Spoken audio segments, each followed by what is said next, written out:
Yeah, so I grew up in a small town back in India, and my engineering was at IIT Kharagpur. So there I got to do a bunch of things. I was doing mechanical engineering. I was also doing biomedical engineering, so sort of a combination of that.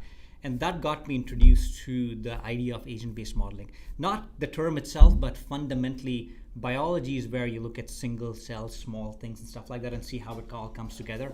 And because I was doing mechanical engineering, where a lot of the focus was top-down, it was a really good way of starting to think about what is the amalgamation of these two things, right? So that's what sort of sparked my curiosity in terms of, I didn't even know the term agent-based modeling at that point, but fundamentally, there's a difference between a top-down way of thinking and a bottom-up way of thinking. And pros and cons for both of them, right? There are certain times when one is relevant, the other is relevant at the other points in time. So where I was able to quickly incorporate at that point was I remember it was maybe third year into IIT where we first got our computers, believe it or not, like the first time computers individual every room. And the only place there was data available was stock market.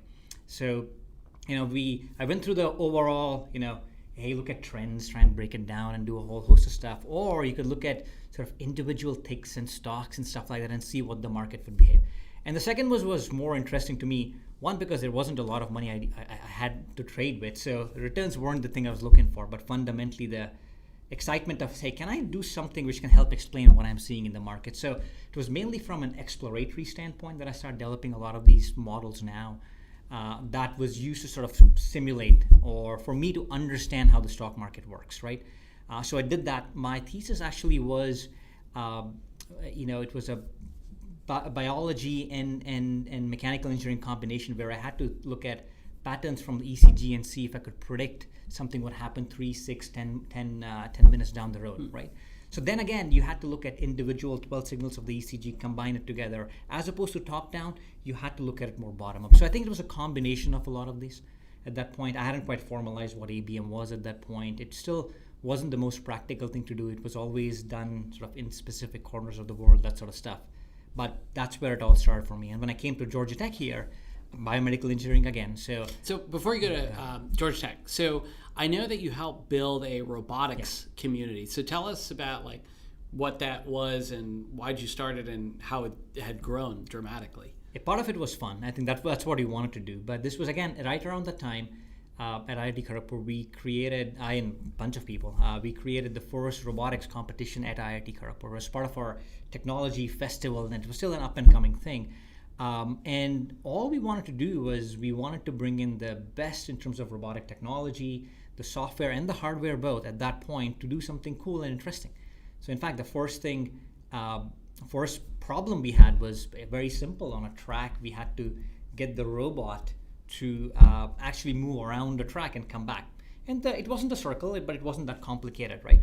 And this is instructive because when we first started thinking about the problem itself, right, it was, hey, all right, we're going to put a camera on this and we're going to look at the environment and I can detect the objects and then I can sort of move perfectly because I can detect the road is different from the obstacles and I can sort of do that, right? And we tried and it was just hard. We just couldn't do it. And this was a few days before. I remember one of the teams and I was talking to them and they said they had figured out something dumb and simple. And all they had done was they had put 2 sensors on the side of the robot. And if it bumped on the right sensor, it turned left, and it bumped on the left sensor, it turned right. So it would just bump its way all the way to the end. And that was just a cool way of thinking, hey, such a complex system, I could do complicated machine learning and computer vision stuff. Well, just based on bumps, how something simple would do. And it did a pretty complicated loop. And that was the aha. You don't have to go complicated. Yeah. And then now you imagine like, hey, you put a lot of these cars together, and suddenly the machine learning part becomes so complicated. But if you think simple, that problem is a lot more eminently solvable. So that was, again, another validation of thinking simple doesn't mean it's the simplicity of it. It's not the simple part of it. It's when you think simple, a lot of complex things can be done. And that was a big aha coming out of the robotics. And this is way before Tesla. Oh. I mean, this is like, over a decade before Tesla was even created. This was early 2000s. And that's where it's interesting where, like, you talked about coming into Georgia Tech for bioengineering or biomedical engineering. The technology, it feels like it's yesterday, but it's also especially in an exponential curve, the amount of computational power we take for granted. Every year we take for granted what we have. But when you're running these I guess, nascent neural networks, I mean, what kind of computational power are you able to even put together in context to today? Yeah, I think it's back then there was hardly anything, right? I think we were trying to put a chip on car at that point to make it work. It just wouldn't work at that point, right? I think nowadays, I think a lot of that can be done on chips, right? So what needed massive computers can go on small, really small chips and be a lot more effective, right? And when you think about agent-based models, it gets a lot more complicated because now you have a lot of these agents, hundreds, thousands, millions. That's where it needs to get so to we'll practical, get to right? agent-based modeling Two. in a All right. second. We're jumping ahead. So biomedical engineering, bioengineering, graduate school at Georgia Tech.